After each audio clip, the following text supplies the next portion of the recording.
Hi, I'm Aldo Zilli and welcome to my kitchen. Well, now I'm going to show you how to cook some amazing chicken thighs from frozen, defrost obviously. Now, they've been defrosting in the fridge overnight, but you can defrost them in water, in a bowl of water, or you can defrost them in the microwave to be very, very quick. I love using chicken thighs because it's very good value for money and good flavor, especially for this wonderful stir fry which I'm about to do.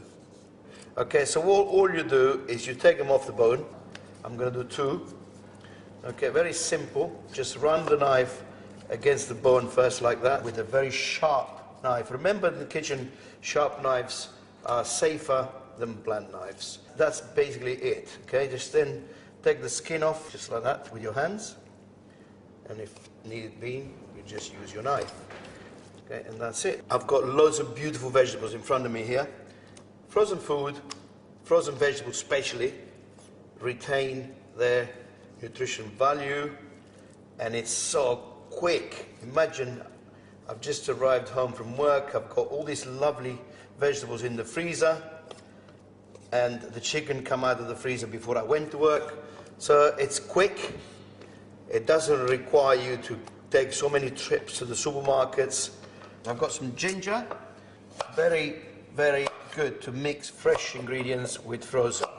Okay, this is fresh ginger. It's going to give me a nice kick that I need for this wonderful dish. And I've got all my frozen vegetables there ready to go in. So, okay, so we've got some oil in this wok.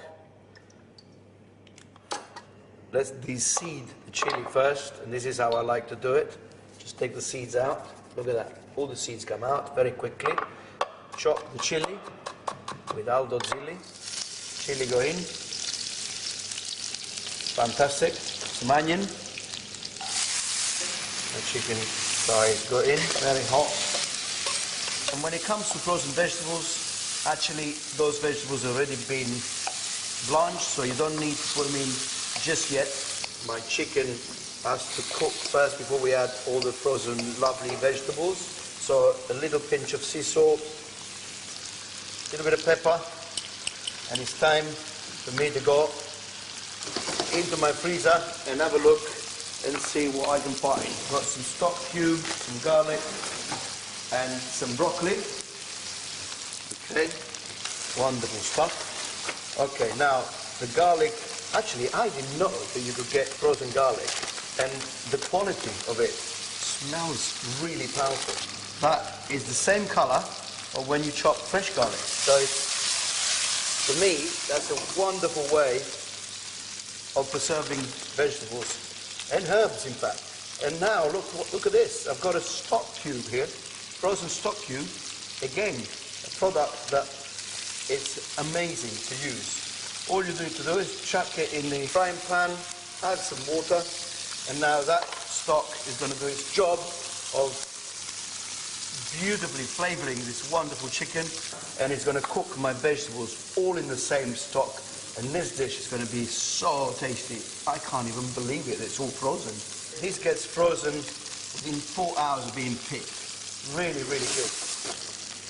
Now we're going to add all the rest of the ingredients, but make sure before you do that the chicken is almost cooked, because you know what? Those vegetables will take about anything between 3 and 4 minutes to cook. The chicken looks almost cooked, so it's time for me to add my frozen vegetables that are already blanched, okay? Fresh beans, some baby carrots, okay? The carrots go in. I've got beans here, carrots, and peppers. And there's no waste. That's the most important thing about this wonderful dishes that you can cook with frozen vegetables and frozen meat. It's absolutely waste-free, okay? I've used what I needed from these bags here.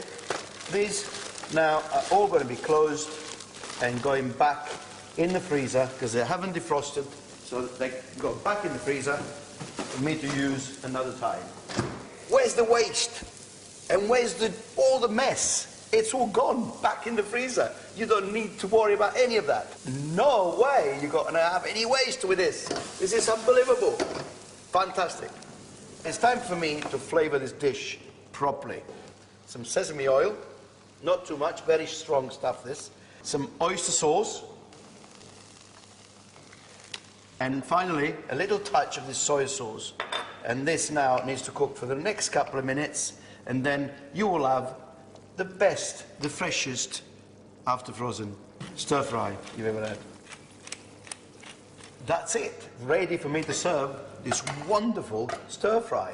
A little bit of plain rice. You don't need rice to be tasting of anything in particular because you've got so many flavors going into the stir fry. Okay, so serve that. This will serve 2 people. Can you believe that? This is like a couple of quid here. Unbelievable. 5 minutes, that's all it takes. And if your husband or wife came back from work and you had that on the table, I think that they'd be quite impressed. And you can lie and tell them that you've been slaving on the stove for an hour.